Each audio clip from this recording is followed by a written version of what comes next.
Shifting our focus here to Mumbai's hit and run. We're looking at big revelations that's now come to fore in the case where a BMW crashed into a two-wheeler, killing the lady. And it appears that some of it was done deliberately. It could have been avoided, the lady could have been saved, but accused killer brat Mihir Shah deliberately dragged the lady for up to 1.5 kilometers despite several passers-by asking his car to stop. And in the latest revelation, we believe that he's also admitted to have been drunk. He allegedly had alcohol at 2 different bars before he left that tapas bar in Juhu. He also drank at another bar between Borivali and Malad. So at 1:30 a.m. he got out of tapas bar. From 1:30 to 5:30 he was at another place where he was also drinking, and that's when he insisted on taking onto the wheels, driving the car, and crashed into that two-wheeler. Mihir has admitted that he went on a joyride only to celebrate a long weekend that was ahead. Mihir has confessed that he was drunk, also says, I've made a big mistake, my career is now ruined. He makes those revelations, but yet we know the family has done all that they can to protect Mihir. Motorists there allegedly saw Mihir dragging Kaveri on the bonnet. They tried to stop him, but he just wanted to escape the spot at all cost. Let me cut across to Saurav Vakhtania joining us live for more on that. Saurav, please take it away. Give us more on the details. First of all, Mihir admitting to the police that he was indeed drunk that day. He went to 2 different bars. He was served alcohol, and then he was scared that he would get caught. He had to face the law, and therefore he tried to escape from the spot after the crash, despite the lady being on his bonnet. Would you be able to tell us how do the cops intend to corroborate Mihir's claims? Because alcohol is no more in his body. It may have been flushed out for the number of days he's gone absconding. So what exactly is the plan of action by the Mumbai police? Well, let me tell you, covering crime and court proceeding for so many long years, I believe that it is very difficult for Mumbai police to trace that whether Mihir Shah had consumed alcohol or was he under the influence of drugs as well. Because let me tell you, now Mihir Shah is very much planned person. He's been taught a lot because after 60 hours after this particular crime took place, after 60 hours Mihir Shah was arrested, and he is very well educated about how he has to make himself presented before the police. Now what tactics basically right now he's playing is that he's playing an emotional card. He has admitted to the police that yes, he was under the wheels, he was driving this particular car, but it was not intentionally done. He is clearly saying that what has happened, that has happened, but right now he feels bad for the woman who has died, and this should not have happened. So he's playing a victim card right now, but the Mumbai police, what they say is that this was intentionally done on 2 parts.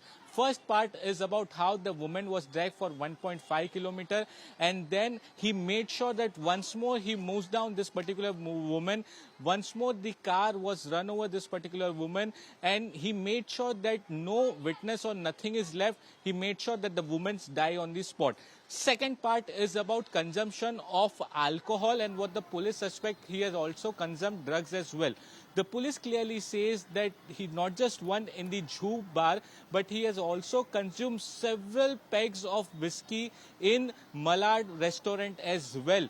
Police clearly says that several pegs were taken by Mihir Shah, and actually, to tell you, legally in India, a person below the age of 25 cannot have hard drinks, but Mihir Shah was given such hard drink by the restaurant owners at both the places. In fact, let me tell you, the driver was not willing to give the car. It was Mihir Shah who insisted and took the car, and he was driving. No, but would you clarify, Saurav, if the driver was also drunk? Initial reports suggested that the driver also drank with Mihir and friends. The driver is roughly about 32, 33 years of age. Well, police are not claiming anything about the driver as of now because they don't want their case to be weak in this particular matter. What they are saying is that the driver, the person who actually committed this crime, is Mihir Shah only. They are not commenting anything about the driver. He's saying that he was part of the conspiracy, that how he was driving and he made sure that Mihir Shah manages to escape from Bandra Kalyanagar to Shahpur. Now, clearly in this particular, if in this case, if you see after the crime was committed, there were several people. The entire family of Mihir Shah was helping him how to escape. After 60 hours, he was arrested. He was arrested. Yeah. Clearly, there So- won't be any signs of consumption of alcohol or drugs But as well. which So is what the precisely- police are trying to see right now is that they are gathering CCTV footage. CCTV footage to show? They are saying that the CCTV footage from the pub and bar where Mihir Shah is actually consuming the alcohol. What they are saying is there are the proper waiters who have actually brought in alcohol. So the and fact that he drank was alcohol consumed is really going to be a point of contention there. And more importantly, what really is what the court ideally should look at, hopefully will look at, and we're hoping that even the police are able to confirm those details, that Mihir deliberately dragged the woman off the bonnet, threw her on the ground. He and his driver decided to finish her off before they fled from the spot, in hope that if she does recover, she might pursue a case against him.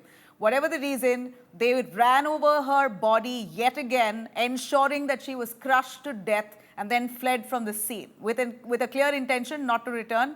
3 days he was missing, and finally there were 16 teams of the Mumbai police to track him down. Well, Saurabh, thanks very much for joining us. But why we say that this is intentional is because Mihir knowingly continued with the murderous drive.